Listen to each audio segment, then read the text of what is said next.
Good morning, 8th grade science. This is our review before you do the retake for the Unit 7 DCA, which was all about atoms and the periodic table.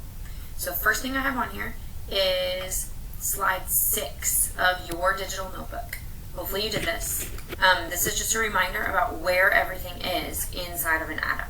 We've got protons and neutrons inside the nucleus in the center. Electrons are spinning, floating out in the electron cloud. The electrons have a negative charge, the protons have a positive charge, and the neutrons don't have any charge at all. Slide 7 tells us more about the different particles. So the biggest thing that's on here that wasn't on the last slide is that the mass of protons and neutrons is 1 AMU. They both have mass. Everything in the nucleus has mass. The electrons have almost zero mass. It's not zero, but it's almost zero. Okay? So it's a very, very tiny fraction. Almost zero. Okay, then we're going to skip down to slide 10. This slide is all about reactivity. So why do valence electrons matter? Because they always tell you reactivity. When I say that, I mean chemical reactivity. So if you're looking for, on the periodic table, elements that have similar reactivity or similar chemical reactivity, you want them to have the same number of valence electrons. Okay? So the way we memorized this, I think, was that if it's not reactive, it has 8 valence electrons. If it's middle or plain reactive, it has 2, 3, 4, 5, or 6. It's a huge chunk off the periodic table. And if it is highly reactive, super duper reactive, like those metals that we tossed in water in the video, 1 or 7 valence electrons. Okay, we're going to go to slide 16, just to make sure everybody understands metals, nonmetals, and metalloids. Okay? Our metalloids are the stair steps. Super important that you can find those. They're a bold line on your periodic table. Start with a boron, and they make kind of a diagonal going down. Metalloids separate the metals from the nonmetals. Everything in blue, so most of the periodic table, is metals.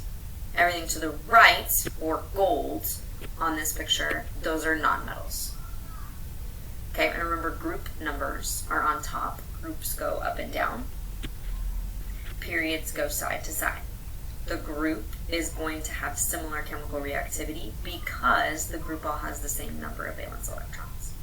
If they're in the same period going across, that means they have the same number of electron shells, those rings going around the nucleus.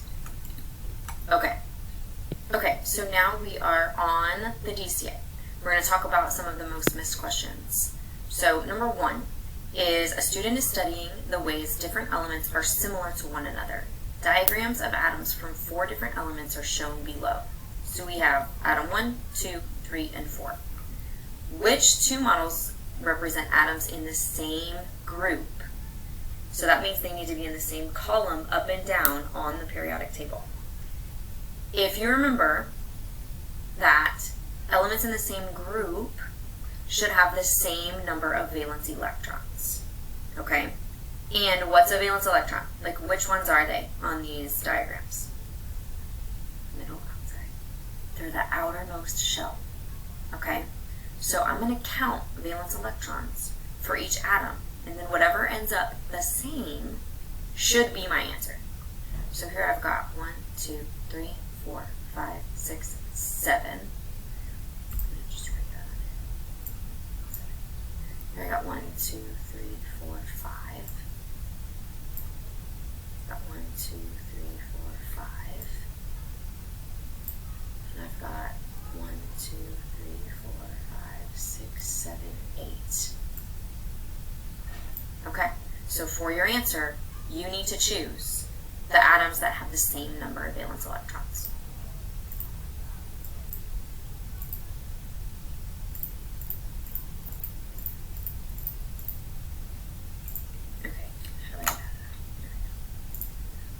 Okay, then we're going to go to number 4.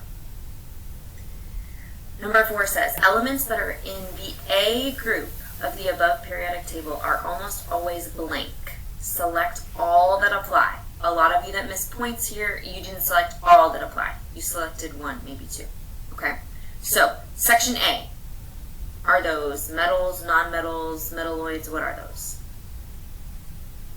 Yes, metals. Okay, so you need to select all of the characteristics of metals. Go back to your digital notebook on, I think it was slide 16, if you don't remember. Okay, select all that apply for metals.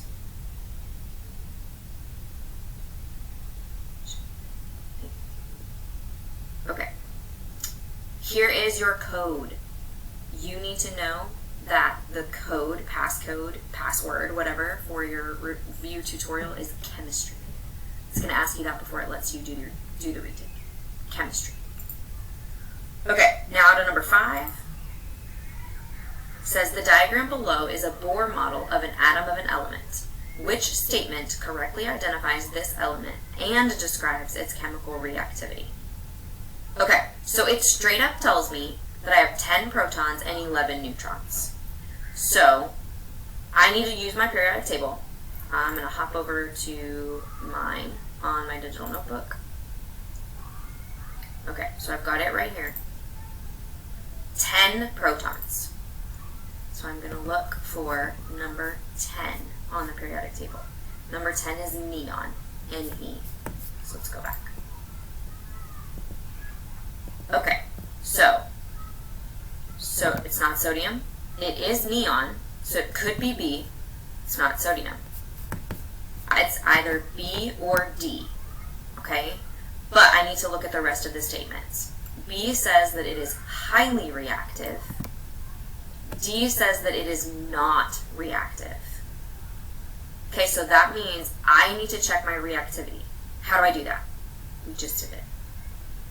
We check outermost electrons, valence electrons. 1, 2, 3, 4, 5, 6, 7, 8. It has 8 valence electrons. Okay, so I'm not going to tell you the answer, but you can figure it out from going to your digital notebook. I think it was slide 10 maybe, that has reactivity on it. Okay, it is neon because it has 10 protons, but you need to figure out if it's highly reactive or not reactive based upon valence electrons. There are 8 valence electrons. Okay, number 7. Students investigated the reactivity of various elements and recorded their data in the data table below. Got elements, number of protons, number of valence electrons, and reactivity. Y'all did this at the beginning of the unit. You did this in your ADI investigation. Which of the following hypotheses is supported by their data? So which one is correct based on their data? You know more now, so it might be easier to find. Is it A, the number of protons determines chemical reactivity? B, the greater the number of protons, the more reactive the element is? C, the number of valence electrons determines the reactivity of the element? Or D, the fewer the number of neutrons, the more reactive the element is? Well, one we can throw out right away, because my columns are protons, valence electrons, and reactivity. I don't have anything on here at all about neutrons, so that cannot be the answer. So I need to decide if it's A, B, or C. Okay? You probably know the answer now. So just check to see if that makes sense. What determines reactivity? Is it protons or valence electrons? Okay, so compare that to the reactivity over here. I've got 1 in 3 protons, 1 valence electron, and very reactive. The other thing that's very reactive is 9 and 7 valence electrons, very high. Then the ones that are not reactive have 8 valence electrons and totally crazy protons. 18 and 36. Those don't seem very related. Okay? So, these two columns seem to be more related to me. Valence electrons and reactivity. So, which statement is the most correct? I'm not giving you the answer, but I pretty much said it. Alright, let's go to number 8. I think this is the typing question. Yeah. A chemical engineer is designing a product for consumers. She wants to find an element that reacts like iodine, but has a smaller atomic mass. Which of the following elements should the chemical engineer investigate for her product? Why? So at least they gave me options. I'm going to go to my periodic table, and the first thing I'm going to do is find iodine.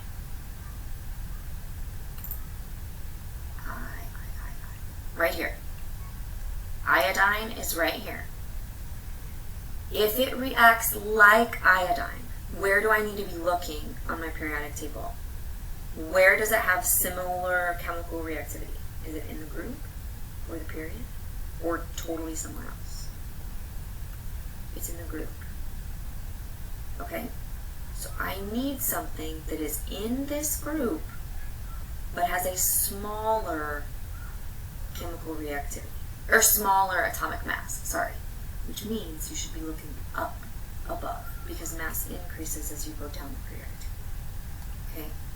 So something in this group, bromine, chlorine, or fluorine. Did they give me any of those options? Mm-hmm. But you cannot just write that. You must explain why.